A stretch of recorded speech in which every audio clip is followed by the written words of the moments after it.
Bonjour à tous et bienvenue pour cette nouvelle vidéo entre nous.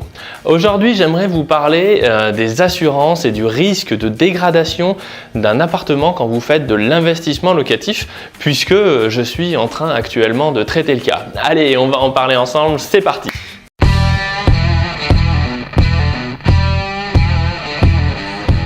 Un appartement qui est dégradé par un locataire, ça peut vous emmener très loin.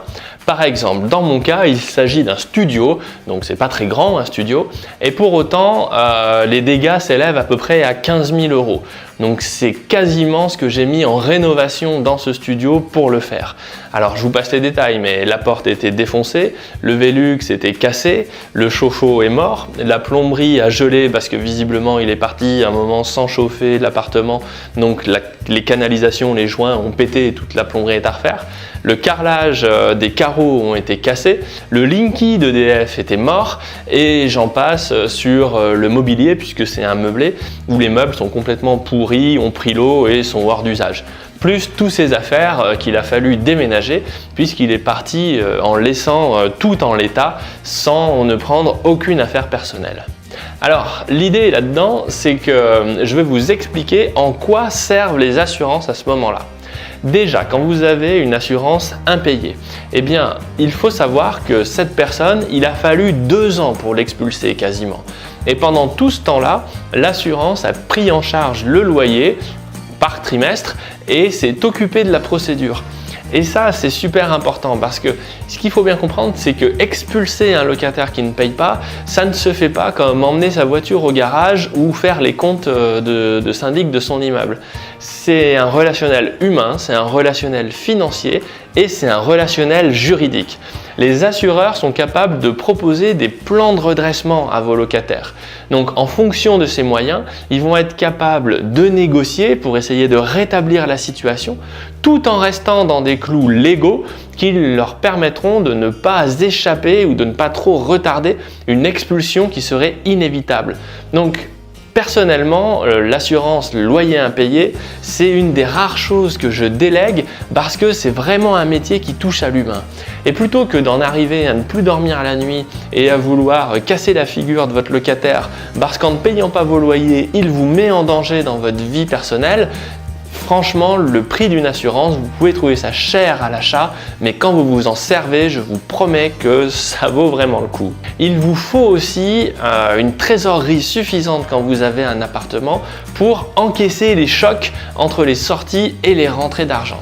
Typiquement, dans ce cas-là, quand le locataire se met à ne pas payer, vous avez un délai d'1 mois à peu près pour faire les premières démarches à l'assureur pour le signaler. Ensuite, vous serez payé par trimestre et non pas par mois. Donc, ça veut dire que les 4 premiers mois, vous allez vous retrouver sans loyer qui rentre. Alors, ils finiront par rentrer, mais dans 3 ou 4 mois plus tard. Et ça, il faut pouvoir l'encaisser. Mais c'est pas tout. Lorsque le locataire va être expulsé, eh bien, il va falloir que vous préveniez les assureurs pour les sinistres, faire une déclaration de sinistre. Et là, vous ne pourrez pas commencer vos travaux tant que tous les experts des assureurs ne seront pas passés pour constater, faire une évaluation qu'ils transmettent ensuite à l'assurance pour indemnisation. Personnellement, j'ai récupéré l'appartement au mois de septembre. Eh bien, le jeu des expertises se finit aujourd'hui. Ça a été un peu compliqué parce que j'ai fait intervenir plusieurs assureurs. Mais ça vous donne une idée quand même.